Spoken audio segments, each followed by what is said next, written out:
কেমন আছেন সবাই? আবার আপনাদের সাথে কথা বলতে এলাম। আজকে আসলে কথা বলব সম্পর্ক নিয়ে। মানুষের সাথে যে মানুষের সম্পর্ক সেটাই। প্রযুক্তির কারণে, মানুষের জীবনের ব্যস্ততার কারণে, মানুষের জীবনের যে ব্যয় সেটাকে নিবৃত্ত করবার কারণে মানুষ আসলে সারাক্ষণ এমনভাবে দৌড়াচ্ছে যে একজন মানুষের সাথে আরেকজন মানুষের যে সম্পর্কের প্রয়োজনীয়তা সেটাই মাঝে, মাঝে বুঝতে পারে না।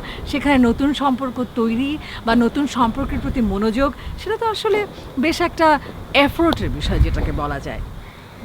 ঠিক সেরকম একটি গল্পই আসলে আমরা আজকে দেখব। চলুন আগে গল্পটা দেখে আসি।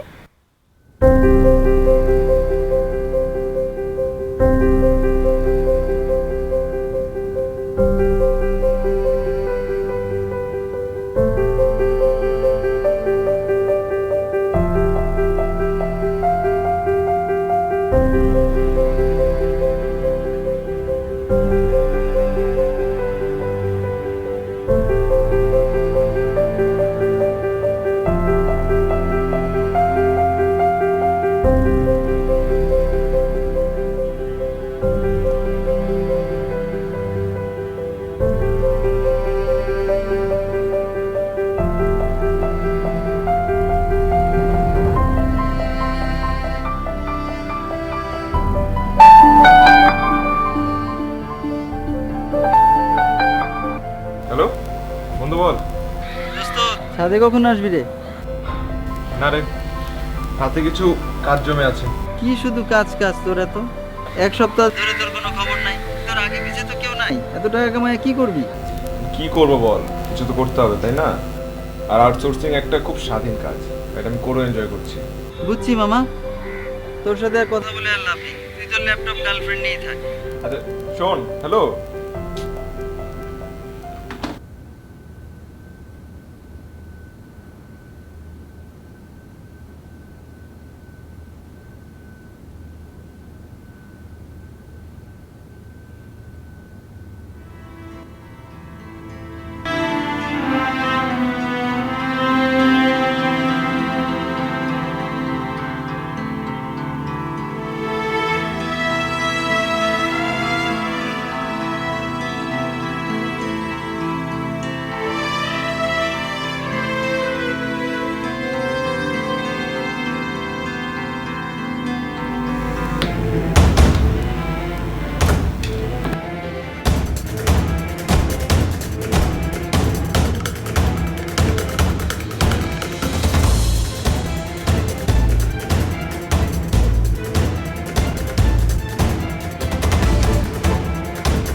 হ্যালো, আপনারা কি এবি পজিটিভ রক্তটি পেয়েছেন?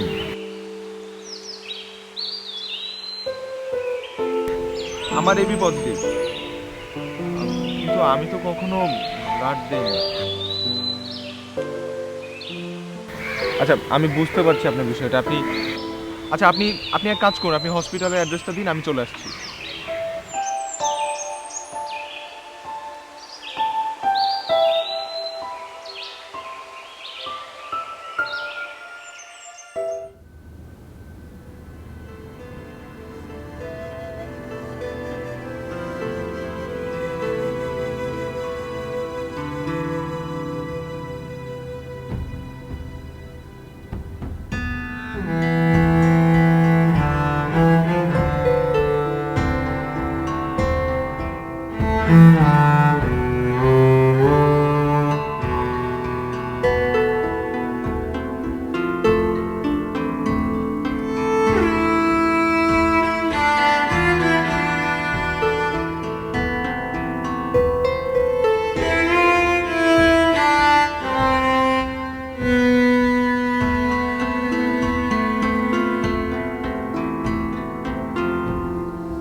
হ্যালো, তোরা কি ছাদে আছিস? আমরা 15 দিন ধরে ছাদে অপেক্ষা করতেছি তোমার জন্য। তুমি কবে আসবা আর আমরা ধন্য হব। দোস্ত, মাইন্ড করিস না প্লিজ। আসলে কাজের চাপে না বাসা থেকে বেরিয়ে হতে পারি না। তুই বাসায় থাক, তোকে কে আসতে বলছে? ঠিক আছে, রাখ। আরে না না, শোন, প্রতিদিনই ছাদে আড্ডা হয়, বাট আজকে আমরা সবাই মিলে রকিদের বাসায় আসছি। তোকেই ফোন দিতাম, কিন্তু তুই আগে কল করলি তো। চলে আয় দোস্ত। রকিদের বাসায়? আরে না, ওখানে যেতে অনেক সময় লাগবে। তার থেকে না হয় আমি কাল পরশু ছাদে এসে আড্ডা দিব।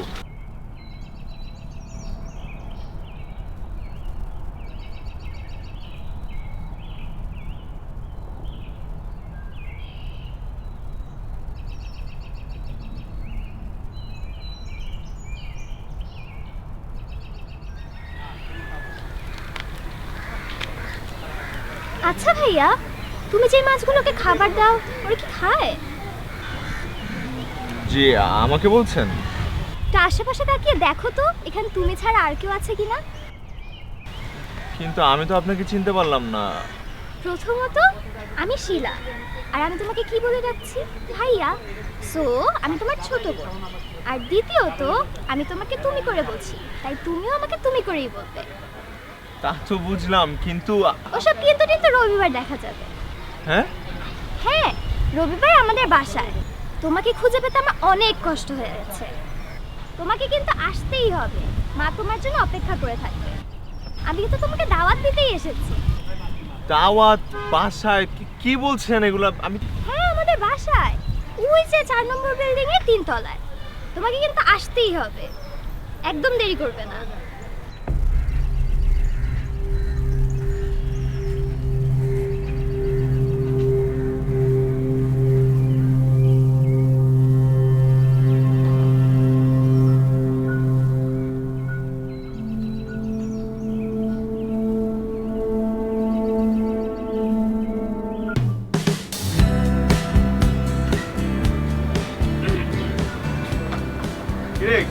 কি অবস্থা? আরে স্যার, আসেন আসেন। বিজনেস ম্যাগনেট, ধন্য হয়ে গেলাম। বোঝা দিচ্ছিস না? প্রতিদিনই চিন্তা করি আসবো, কিন্তু হাতের কাজগুলো শেষ করে আসা হয় না। তো তোদের আড্ডাবাজি তো ভালোই চলছে দেখি। আড্ডা তো মামা আমাদের কাজ, আমরা আড্ডা দিব, এটাই স্বাভাবিক। কিন্তু তোমার কি অবস্থা বলো তো? তুমি তো দিন দিন এক ঘরে হয়ে যাচ্ছিস। তুই একলা মানুষ, এত টাকা পয়সা দিয়ে কি করবি বলতো? আরে দূর বেটা, টাকা পয়সা দেখি সব নাকি? শোন, তো নেশা আর পেশাকে যদি তুই এক করতে পারিস তাহলেই সে কাজে আনন্দ পাবি। আর এটা হচ্ছে আমার নেশা, যেটাকে আমি পেশায় প্রতিষ্ঠিত করার চেষ্টা করছি। তাহলে চলো, তুমি আজকে আমাদের না না খাবার খাওয়াবা। চলো মামা। চলো আচ্ছা ঠিক আছে, কি বলো? চলো মামা, ঠিক আছে, নান কাবাব এবং কোকো খাওয়াবো, চল। চল। Very good. আচ্ছা শিমুল, এখানে একটা মেয়ে ছিল না? মেয়ে কই কই? মামা সুন্দরী ছিল নাকি? দূর, ইয়ার কি করিস না, চল তো। এখানেই তো একটা মেয়ে ছিল, আমি দেখলাম না। না, এখানে মেয়ে তো থাকার কথা না। তাই চল তো? চল দেখি আর তো। দূর, চল তো দেখি। মেয়ে থাকবে করতে।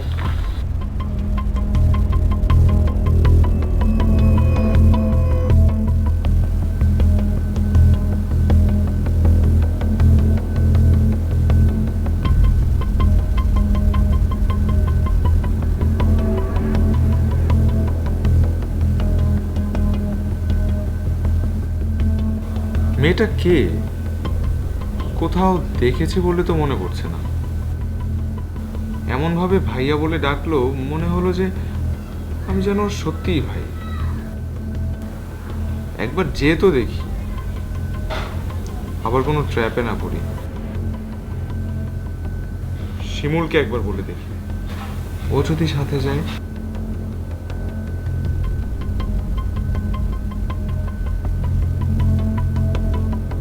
হ্যালো, হ্যাঁ বল। কিরে? হ্যাঁ শোন, কালকে তুই ফ্রি আছিস? কালকে কি বার? রবিবার। আচ্ছা কি বিষয় আগে বল। না মানে আসলে একটা মেয়ে। তোর প্রবলেমটা কি? কারো প্রেমে পড়েছিস নাকি? কাল একবার ছাদেও মেয়ে মেয়ে বললি, আরে এখন আবার এই রাতের বেলাও শুরু করলি। আরে না, তুই যেটা ভাবছিস সেটা না, আসলে এটা একটা অন্য ব্যাপার। তোর অন্য ব্যাপার আমার জানা আছে। সারাদিন কম্পিউটারে কাজ করতে করতে আর একা থাকতে থাকতে তোর মাথা খারাপ হয়ে গেছে। আচ্ছা তুই একটা কাজ কর, বিয়ে করে ফেল। আন্টি বেঁচে থাকলে এটাই করতেন। তোকে আমার ফোন দেওয়াটাই ভুল হয়েছে। কাজে না, অকাজে কথা।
ও ভাইয়া, আসো আসো ভিতরে আসো।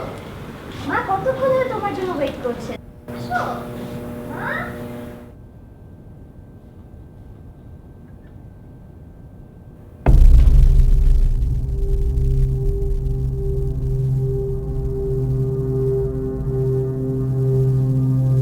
মা দেখো চকলেট। আসসালামু আলাইকুম। ওয়ালাইকুম সালাম। তুমি আসছো বাবা? বসো।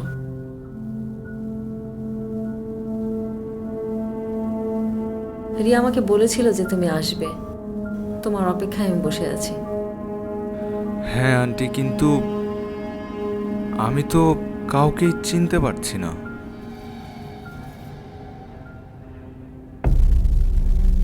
তুমি তো কিছু জানো না বাবা।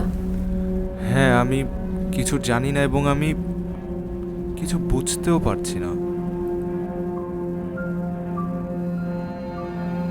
কিছুদিন আগে তুমি একজনকে রক্ত দিয়েছিলে, মনে আছে? হ্যাঁ, মনে থাকবে না কেন? সেদিনই তো আমি ফার্স্ট ব্লাড ডোনেট করলাম। কিন্তু তুমি যাকে রক্ত দিয়েছিলে সেই আমার মেয়ে রিয়া। তুমি রক্ত দেওয়ার পর ও একটু সুস্থ হয়েছিল। সুস্থ হয়ে ও জানতে চেয়েছিল ওকে কে রক্ত দিয়েছিল, ও দেখা করতে চেয়েছিল। কিন্তু আমি জানতে পারলাম তুমি নাকি জরুরি কাজে চলে গেছো। তারপর আমরা শুধু তোমার ঠিকানাটাই পেয়েছিলাম বাবা। জি আন্টি, আসলে আমার একটু জরুরি কাজ পড়ে গিয়েছিল, তাই দেখা করে যেতে পারিনি। কিন্তু আমি ওকে কি বলেছিলাম জানো? আমি ওকে বলেছিলাম চপল নামে একটা ভাইয়া তোমাকে রক্ত দিয়ে গেছে। তখন ও আমাকে বলল, মা তুমি আমার ভাইয়াটাকে একদিন দাওয়াত করে বাসায় নিজ হাতে রান্না করে খাওয়াবে। বাহ, এই কথা। তাহলে আমি যে মানুষটিকে রক্ত দিয়ে সুস্থ করলাম সেই মানুষটি কোথায়? ওকে ডাকুন, একটু দেখি, কথা বলি।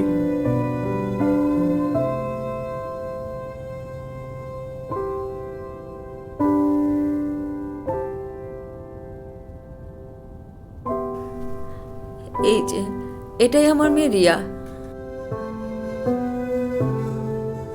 হ্যাঁ, একেই তো সেদিন ছাদে দেখেছিলাম।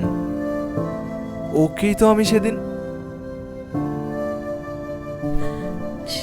রাতে ও আমাকে কি বললো জানো?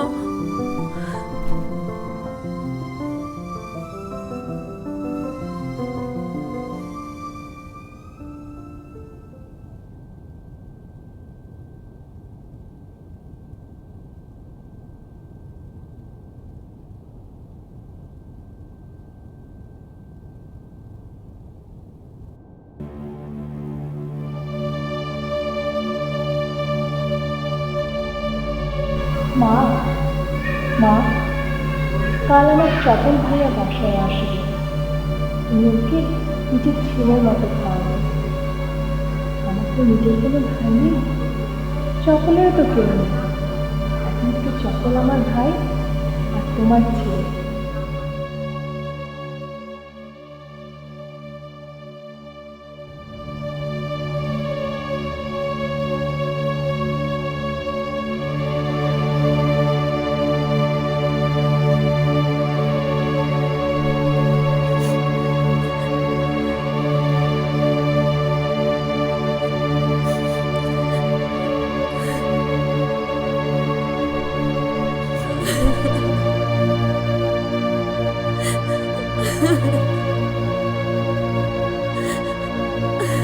কিন্তু আন্টি, রিয়া কোথায়?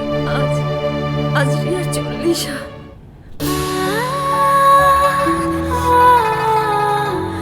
তুমি রক্ত দেবার পর ওর একটু জ্ঞান ফিরেছিল।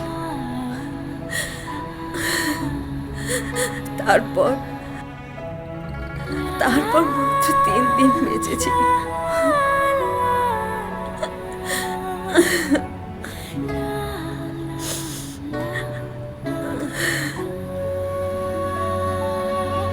রিয়া নেই তো কি হয়েছে?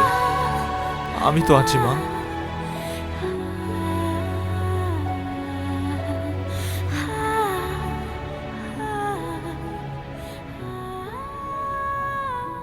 আমরা বেঁচে থাকি আর আমাদের মৃত্যু হোক, রক্তের যে বন্ধন সেটা কিন্তু আসলে অটুট, সেটা প্রকৃতি প্রদত্ত। ঠিক সেরকম একটি সম্পর্ক আসলে কত নতুনভাবে তৈরি হতে পারে না? এভাবে যে রক্তের বন্ধন তৈরি হয় সেটা কিন্তু একটা আরেক পৃথিবীর স্বপ্ন দেখায়, আরেক সুন্দরের স্বপ্ন দেখায়। আজকে সুন্দরের গল্প বলে, সম্পর্কের গল্প বলে বিদায় নিচ্ছি। আপনাদের সাথে কথা হবে, আমাদের সাথে যোগাযোগ করবেন নিচের ইমেল অ্যাড্রেসে, জেনে নিব আপনাদের কথা। সে পর্যন্ত ভালো থাকবেন, আলোকিত থাকবেন।